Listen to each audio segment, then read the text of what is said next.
Hey everybody, Texas Trucker here, Lance's Performer Shop, Lone Star Mopars.com. It is Tuesday night, it's just about 8 o'clock. I just got home from a 13-and-a-half-hour day. Had some crud go on when I got back too, so it's been a good one, and I figured we just kind of keep it going here. So real quick, basically all I have time for, I got dinner in the oven, and figured I'd knock this video out just so I can get everything opened up, actually show you the tool before it gets real dirty. And it's kind of disappointing, but we'll hit on that in just a little bit. So made a run to Harbor Freight, had a lot of good things in mind, wanted to check out the gantry crane again. But, while I was there, the section I was in, I went ahead and picked that up. It's not just a carnival-esque orange dreamsicle package extravaganza. That would actually be a grinding wheel from Warrior. It's a flap disc 80 grit, which typically I run 60. Why did I pick this up? Honestly, just to try it. I was in the section and it was there looking at me, and I thought, you know what, I'm gonna see how that lasts. If I'm thinking, I buy them so much, I don't even, the place I get them from never uses the part number that's actually, it's bizarre, but I want to say that everything I run is Norton, and I do 5-inch. Anyway, I've had really good luck with the Norton one, so will this hold up? Will it be just as good? Will it be better? Will it be slightly worse, but for the price justifiable? Don't know, but I intend to find out. Obviously, we'll be running that on the angle grinder. Again, I was just kind of there, and I thought, oh, let's try it out. Now, this stuff right here, I go way back with this. The packaging has certainly changed. I don't believe it was Warrior back when I was last getting it, because Warrior didn't exist, but as cheesy as both of these items are, I can't complain. I've actually, again, had really good luck. Price for that flap disc, let's see here, $7.29. That's actually, I should not have bought that. I don't believe that's what the tag said, or I would have just laughed and walked away. I can do way better than that with a known quality of a brand, and I don't pay near $7.29. But anywho, we're going to come in and we're going to take a look at this. We've got a 2-inch nylon abrasive cup wheel, and again, when you see this is not the best quality. You can kind of see, or I guess we should say quality control. These do actually work surprisingly well. I know that sounds crazy if you're looking at it and you're used to, like steel wire cup brushes or twisted brushes or stuff from Walter Surface Technologies or something. But in terms of, like, if you use these for what they're supposed to be used for, I actually really do like them. That one right there, let's see here, it would have been $3.99, which again, not that bad of a price. And the other issue is it's kind of hard to find that stuff. Like, I can get flap discs and grinding stones all day, but in terms of actually coming, I should say discs, I suppose, but in terms of finding this stuff, not so much. So that's kind of one of the shining consumables at Harbor Freight, I would say. Beside it, we have a 2-inch polycarbide abrasive wheel. This sucker would run $1.99, which these look incredibly stupid, but if you've never used one, I encourage you to do so, because again, I love these. It was something, I don't know why I bought it. I think it was when I was doing the trunk floor in the Charger, and it was there. Their spot weld cutter sucks, I can tell you that right now. Blair, I think I still have some of the bits I got from when I did the trunk floor, and that was a long time ago. But this right here, this is actually pretty cool. It works quite well. If you want to see this type of stuff in action, I'm not going to do that here. This is the tool haul part. But in the Ram Revival, when we come in and we're redoing the dash, you will see these utilized. Maybe not these two, but some of their larger counterparts for sure. But again, at that price point, I can't really complain. I do believe, let's say you buy a ton of these and you want to store them, you can dismantle this, kind of put it in. I've got quite a few, like 2, 3, and 4-inch accessories in a little Plano tackle box. But you can kind of keep the collet in place. This is essentially just a nut holding it in place, but again, works quite well. Now this right here is another little gem in my opinion, and this would be a 4-inch shaft mounted nylon abrasive circular brush, right? And instead of opening that one up, I actually do like these so well, I bought 2. Now, when I used to get them, they used to be like this kind of like Muppet orange color, right? They've gone to blue, which, hey, I'm not going to complain about that. But you'll note it also does not have as many strays, right? It's not exactly even all across the board, and they don't like fan out crazily. But back in the day when they were like, I want to say these were the same orangey color, you would spin this around like this, and there'd be a couple way out over here, and some of them would be bent back like this. So maybe they've improved the quality on them, but again, longest ones just do funky stuff and then they get shortened off. It takes care of itself. Now, yeah, big thing with these, and this is very important, right? These are low RPM. I shouldn't say low RPM, but they're intended for like 4,500, I believe is what this is going to say. Let's make sure. Yes, if you read the fine print right here, okay, max RPM 4,500. Wear eye protection. Can't stress that one enough either. But these are not intended, okay, for angle grinders, for high speed stuff, for really, really fancy die grinders, for your air cat. I don't care if it's straight, extended, 90 degree, 45, pistol grip, whatever. It's going to spin way too fast.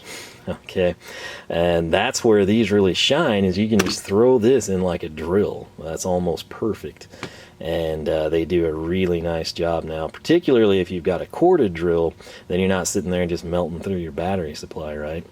But again, I do like these well enough to have bought two.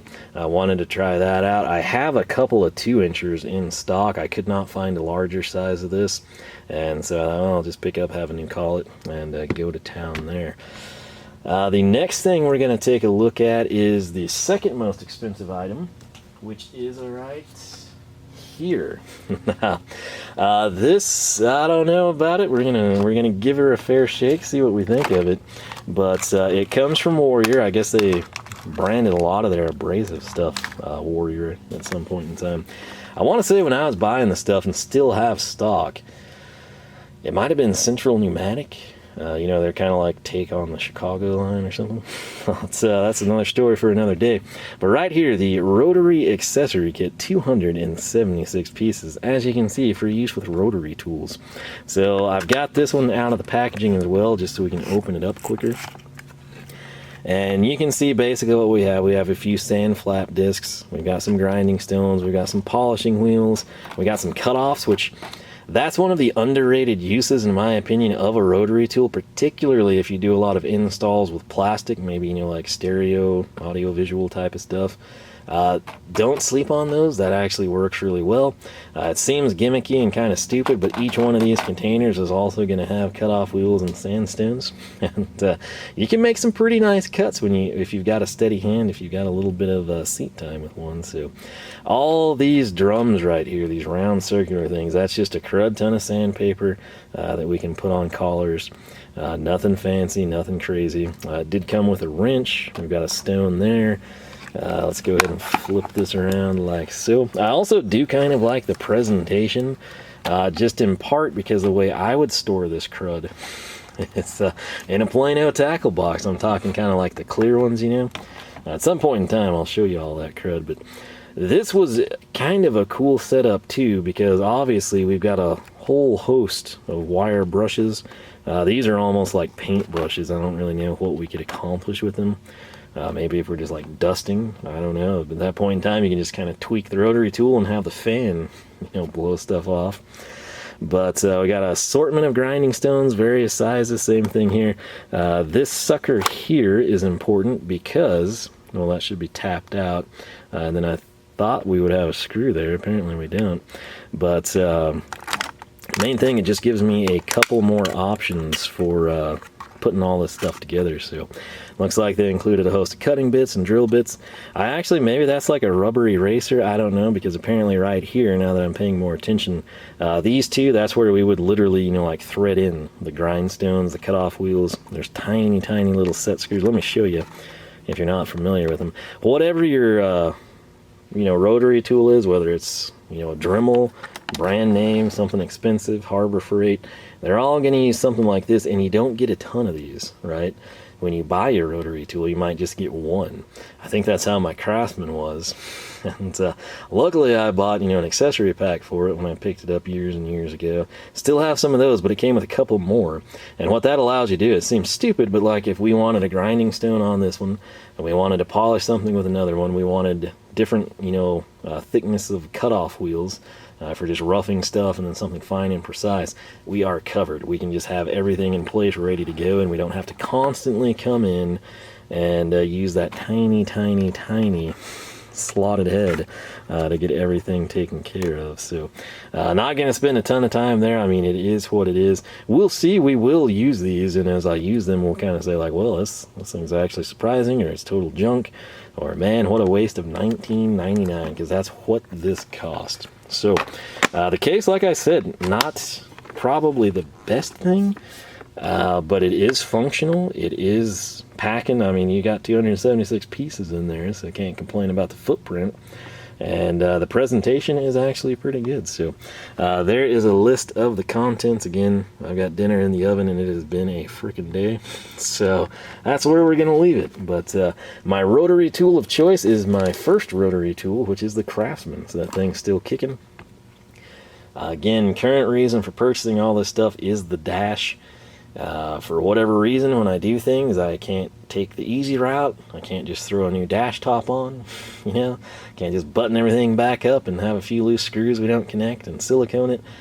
Oh no, and then in addition to doing the job right, I take it a step above and beyond. I pull the dash frame, I strip the wiring harnesses, I dismantle the AC vents, defrost ducts, everything like that. I take it down to bare metal, okay?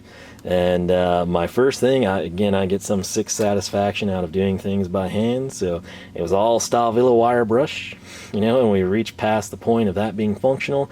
I hand sand it, and realistically at that point I could technically prime and paint, but for some reason, you know, it's a situation where when you run stuff like this, okay, number one, I can sand it down, right, and get it looking pretty good, but there's grooves, the dash frame, you'll see it.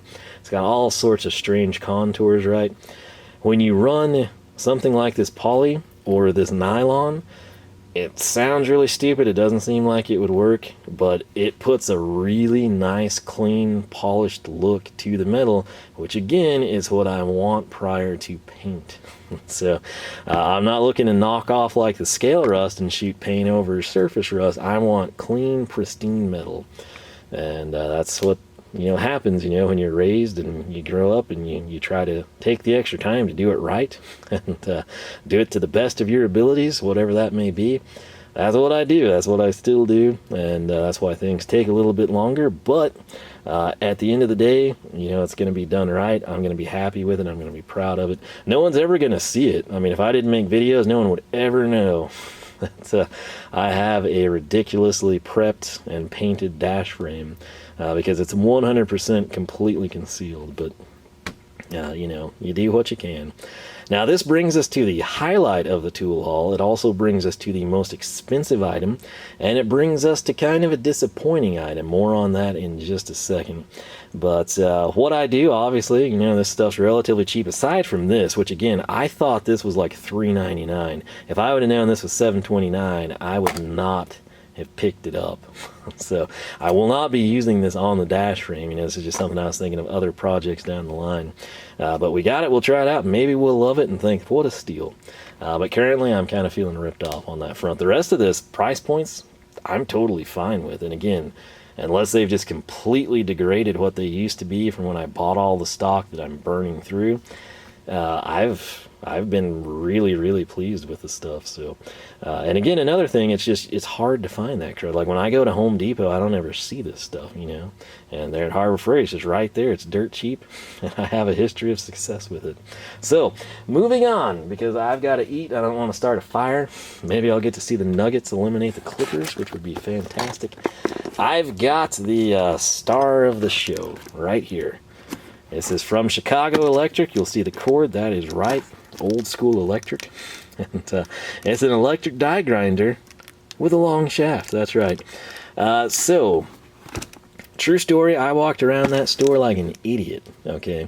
I thought I knew where it would be. I was in the right area. I could not find it anywhere.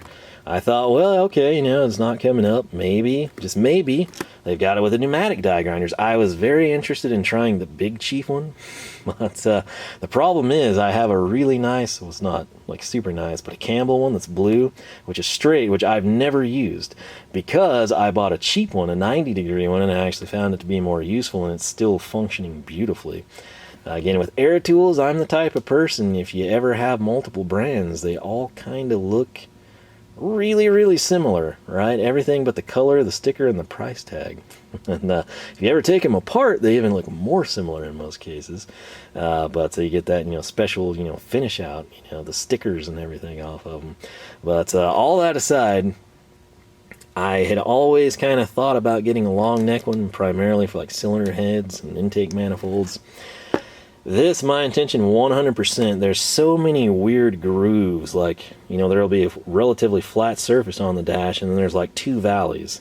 And it's really hard for me to come in with a sandpaper. I can get the edge, or I can get like the trough, the very bottom, but like that little area between. It's like, you know, I can sand this and I can sand that, but my hand sanding, it has a really hard time getting like the surface rust off of this area. Same thing with all my current accessories. You know, I can't get this in and make it happen. And so I was thinking, you know what? Let's finally just pull the trigger on an electric die grinder. And my selling point on this was, you know, like I said, long neck, which I currently do not have. I thought, hey, that's a plus. The other thing, nights like this, when I get home, like when I go to work, you know, at 6:30 a.m., open up the gates before the sun's up, come home from work at like 7:30, okay? Get out here in the shop, I have dinner in the oven, I don't want to fire up the air compressor, okay? That would be stupid. I'd like fire up the air compressor, I'd spend maybe 10-15 minutes, and I'd have to go back in and eat. So, that's where I thought this was going to shine.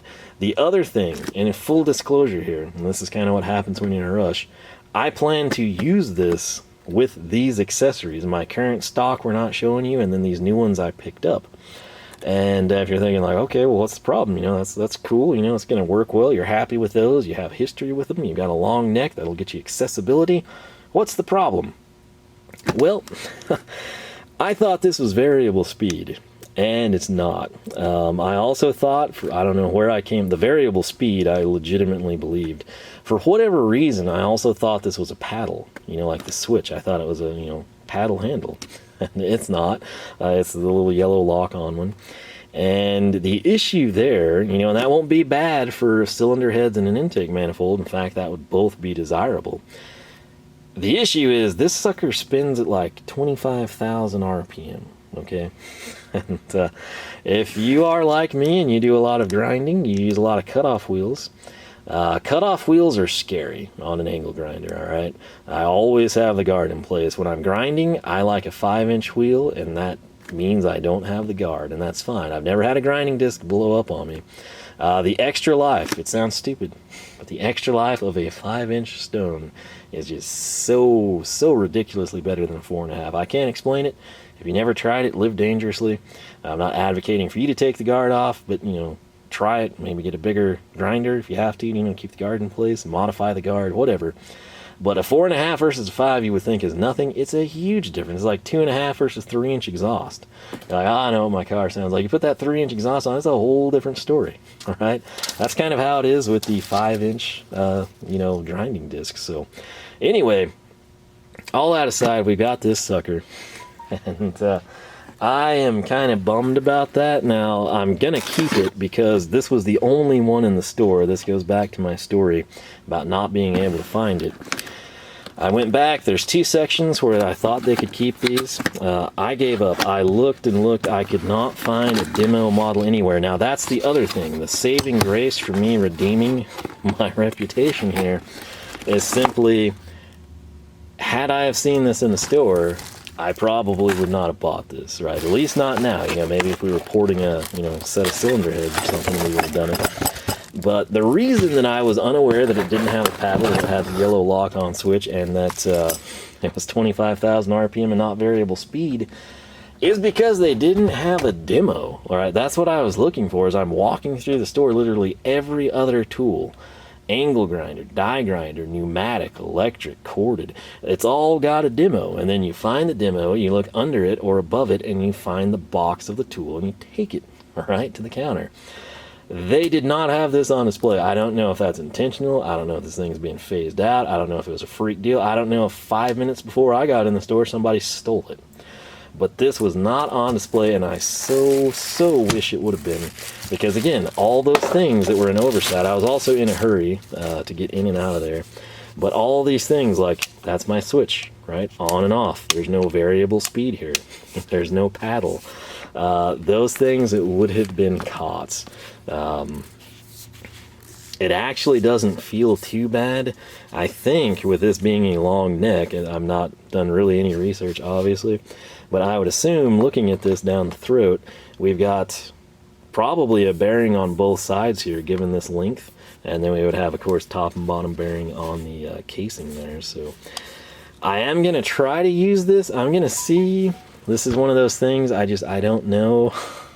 I've looked on Summit and a couple other places. I've not found 25,000 RPM nylon cut brushes. If I can, this is probably a home run.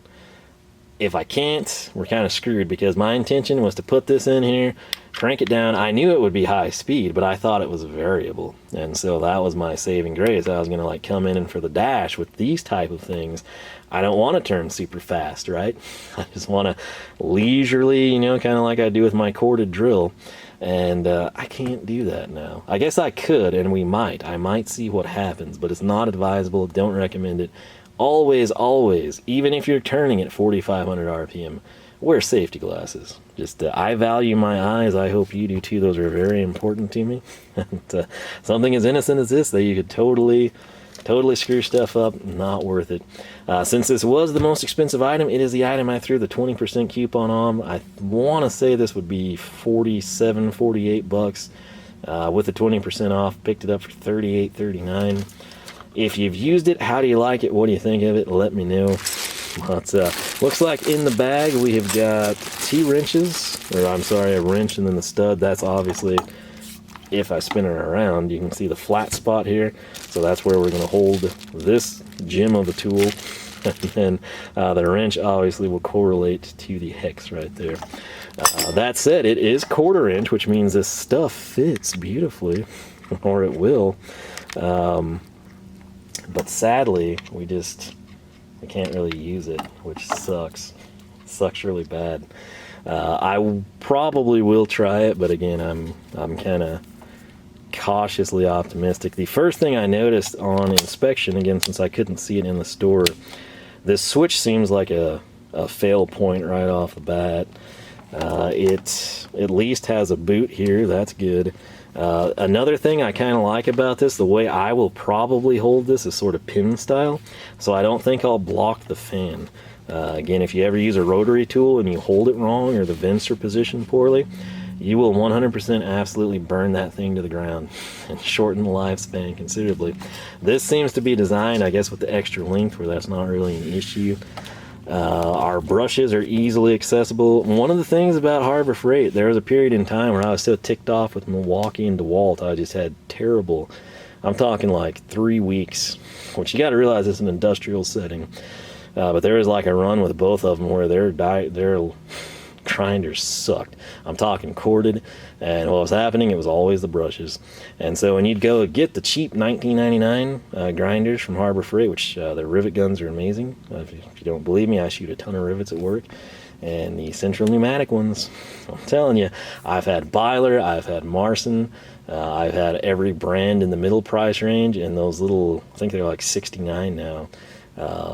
I haven't tried their professional one. I think it's Chief as well. But just that like antique turquoise one, that's a good rivet gun. Again, it's pneumatic. I'm talking pneumatic stuff here. But all that aside, there was a period where I bought like 2 of those. And what I loved about them is they included replacement brushes, which basically doubled the life of the grinder. But again, keep in mind that is industrial.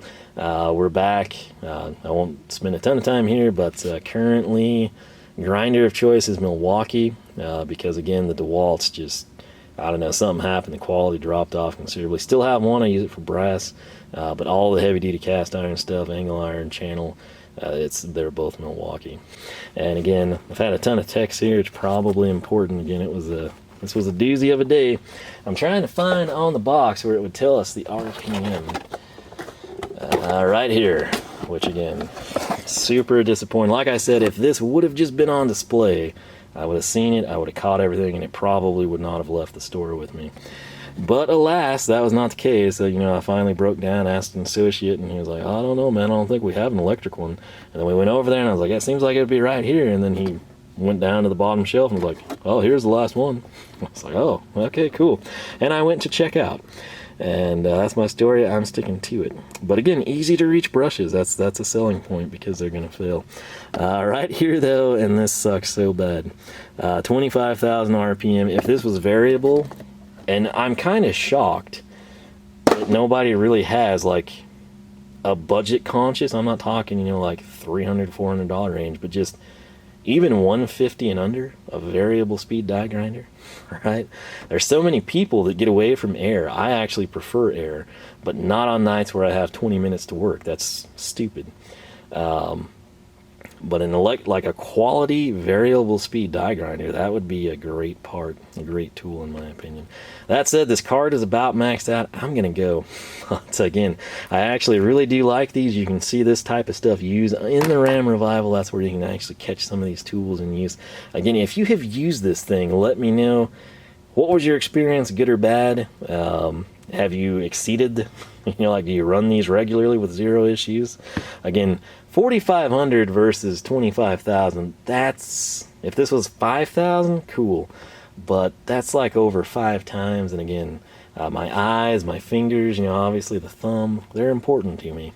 But anyway, I'm going to quit rambling. I got to go get dinner out of the oven. Any feedback on this stuff, let me know your thoughts. Sorry it's short. Sorry it's kind of, not the most exciting thing. So once again, sorry, kind of for speeding through this video. I guess even when I try to speed through something, it still takes a while. But what I've been using with this stuff, low RPM, is a Black & Decker drill. I think I got it when I was like 12. It's old, obviously, but it's been great, and I've just been putting it through so many paces back there. It's kind of what I still use, like when I drill into the walls of the shop. So I kind of don't want to kill it. And that's where also this is going to come in again. Had I researched it better, had there have just been the display model, this probably would not be here with a video. But I'll give her a go. I'd rather, run with it, see what happens, as opposed to, deal with her turning and all that crud. So you'll see it in action. I'll try to make use of it. And I do wish someone, had a reasonably priced variable speed electric die grinder. But it is what it is. So I'll quit rambling. Got to go get dinner out of the oven. It's probably burned the way this day's gone, which is about par for the course. So LoneStarMopars.com is the website. You can find us on Facebook, Twitter, and Instagram, whichever you prefer. If you enjoyed the video, leave a like. As always, leave a comment. Help people out. Let them know. Stay away from this. Or, hey, what a steal. I'd buy those at $60 a piece. Whatever your thoughts are. Ultimate goal is to help people out, kind of showcase the stuff that's available. And again, if you've got first-hand experience, I'll let the people know. Help someone out, and we can all learn a little bit. But I am excited to have this. I'll try to utilize it. Again, if worst comes to worst, I got a ton of old, 906 and 452 heads, and I'll use it for that, because that's when I need to be turning 25,000. So, well, that said, thanks for watching. Hope you enjoyed. I'll catch you back here Saturday for tool stuff. Wednesdays currently for the Ram Revival.